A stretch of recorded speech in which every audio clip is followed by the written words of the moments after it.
BMW 146318 1.9cc 四缸。此辆车因为触媒前端触媒的部分破裂，导致后方的消音器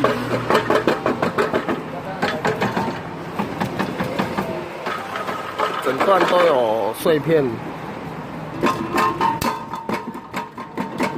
所以现在予以将触媒的部分来切除，改成金属赛车触媒。另外将成碎片的触媒予以整个拆下来倒出来，整个一系列的金属触媒200目。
接下来也要将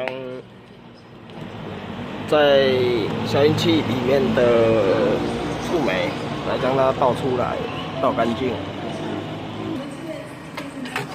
现在因为触媒部分的颗粒跑到中间，所以直接挖开桶身来做清除。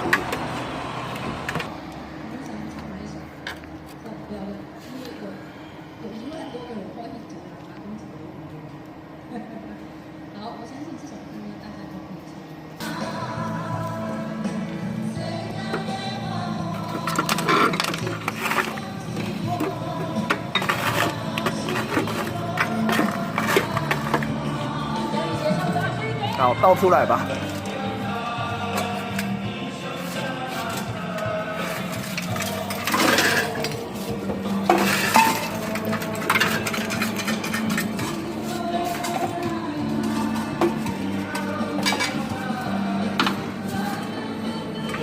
在整个清除完成之后，再将桶身来重新的做焊接。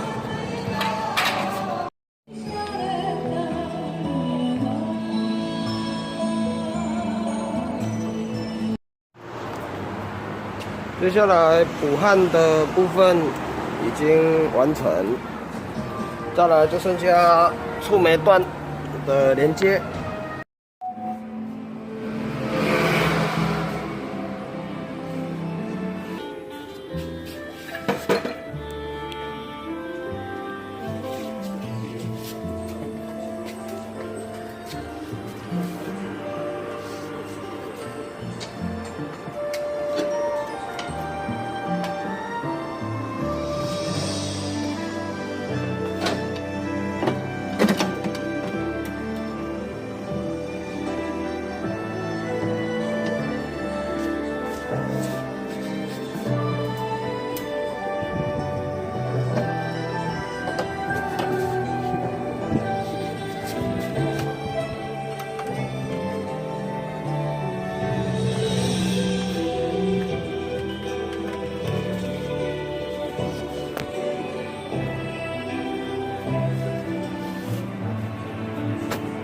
接下来再将前端的部分来做焊接，就整个完成。